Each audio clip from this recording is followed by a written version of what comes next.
B major, which actually sounds really good, but it'll sound way better if you use the sus4.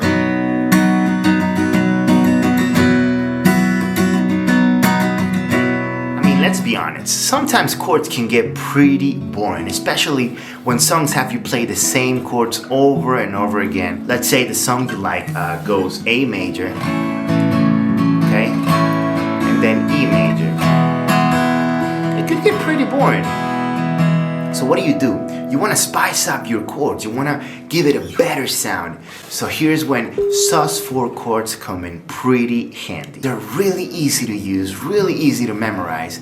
And what's better is that it changes the sound, right? It spices up a bit. We're going to learn the basics of the sus4 chords, how to use them, and the basic shapes that you can use in your favorite songs, okay? Come on, let's jump into it.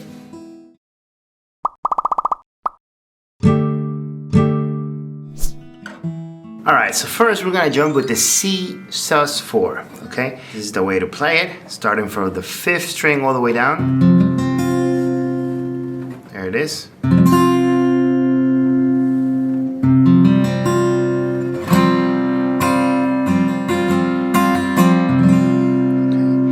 It's not the same as the C major, it's a different sound. But it's an alternative, right? You can play C sus4, C major.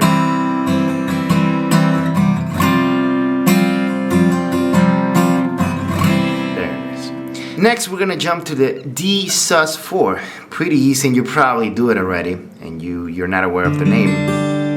This is the way to play it. Okay. Builds that tension, right? You have to release it to the D major. See? D sus4, sus4, and then D major. So this is the chord. D sus4. Next up we have the E sus4. Okay, I love this chord. This is the one that I used at the beginning.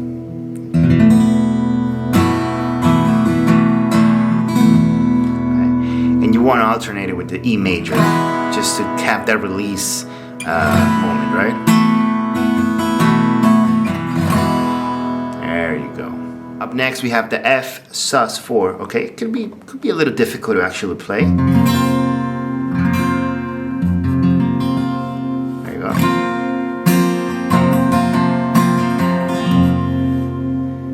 Okay, you want to release this one and jump into the F major, of course.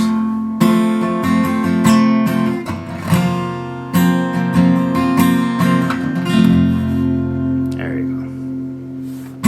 Next up we have the G sus4. I mean, I don't really use this chord, to be honest. It doesn't have that much difference from a normal G major.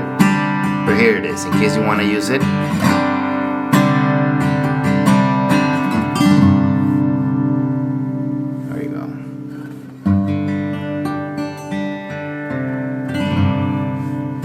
Next we have the A sus4. Okay, this is probably the one that I use the most. It actually is. That tension again to release it to the A major.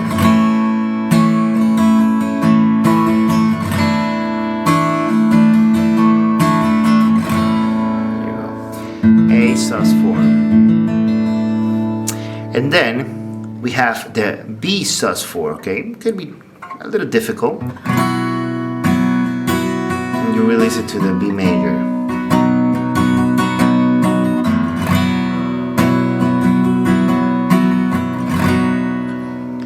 So that's it, B sus4. So now I'm gonna give you a couple tips on how to use these chords, right? The way I use them to start a song, to finish a song. Couple things that I know that'll help you. So what I do to use these chords, I mean, I actually use them in every song that I play. It just gives that extra sound that, to me, it works. I don't know, I mean, if I'm in an A major,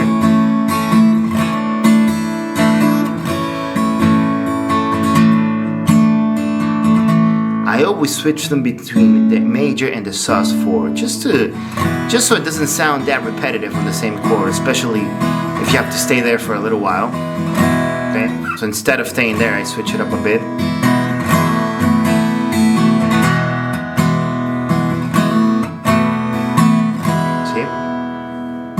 Sus4 chords actually shine way better on arpeggios, right? If you're playing an arpeggio on A major,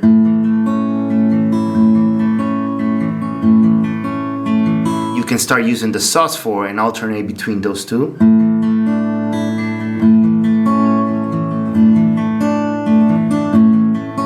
See? E sus4.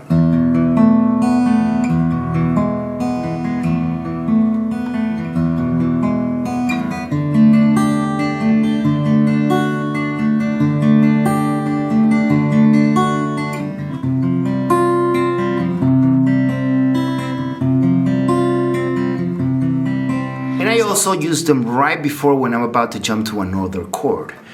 A major jumping into a D major, okay? So if I'm here, 1, 2, 3, 4. See? E major, I'm gonna jump into A.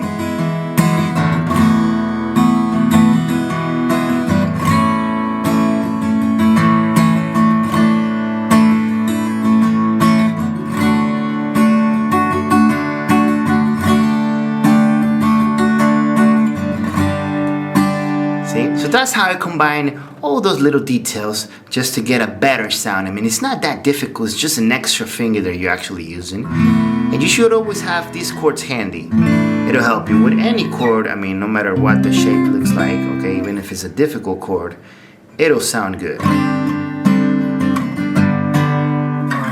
In case you were interested in what's going on behind the scenes, I mean, why is it called sus4 chord? I'll do a quick explanation on how it works. You'll have to know a little bit about major triads, right? The basic formula on how a major and a minor chord works. So if you don't know about major or minor triads, I mean, this could get a little difficult. I'll have a video up soon explaining everything about the major and minor triads.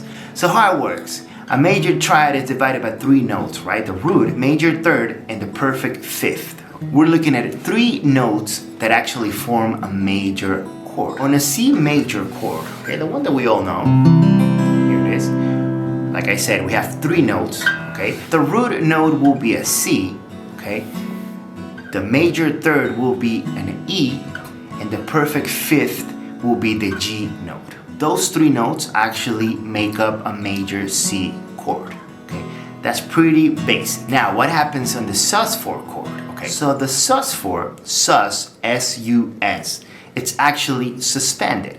So the chord will actually read like a suspended 4th chord. So a sus4 chord actually changes the notes of the major triads that I just explained. And what it actually does is it removes the major third. Bye-bye, it removes it, moves it up 1 semitone up, 1/2 step up, and it creates a new note, which in this case happens to be an F. And this becomes the formula for a sus4 chord. You have the C, F, and G. And you can see it when you play it on the C sus4. Okay, you have these notes on every string, C, F, G, C, there you go. So that's the basic formula of the sus4 chord. That's why there's no minor sus4 chord, because it actually removes the major third of a minor third. It gets it out of the way and it creates a new note, which in this case on the C major, it's an F. That's pretty much it. That's the basic theory behind the sus4 chord. I don't know if I was clear with this explanation, hopefully I was. But if it actually made sense to you, it would be great. I mean, if you actually have some questions or doubts, don't forget to use the comment section. You can actually ask questions. I'm always looking around to see if I can help out. And that's it, there you have it. Now you know the basic shapes. You have some tips on how to use the sus4 chords on your favorite songs, and you probably learn a little bit of theory behind the sus4 chords. I mean, the theory behind the chords it's pretty easy. And on the upcoming videos that I have for this channel, I'll be explaining all theory behind every chord. It's not difficult, trust me. If you actually manage to understand this on the sus4 chord, trust me that everything is gonna be this way. So thank you very much if you made it all the way to this part of the video. If you liked the video, it'll be great if you can drop a like down below. And if you like my content, I try to upload 1 or 2 videos a week. You can always subscribe, it'll help my channel a lot. I just started and I'm trying to make this a full-time dream, to be honest, okay? So thank you very much for watching this video. I'll see you in the next one. Bye-bye. Let's go.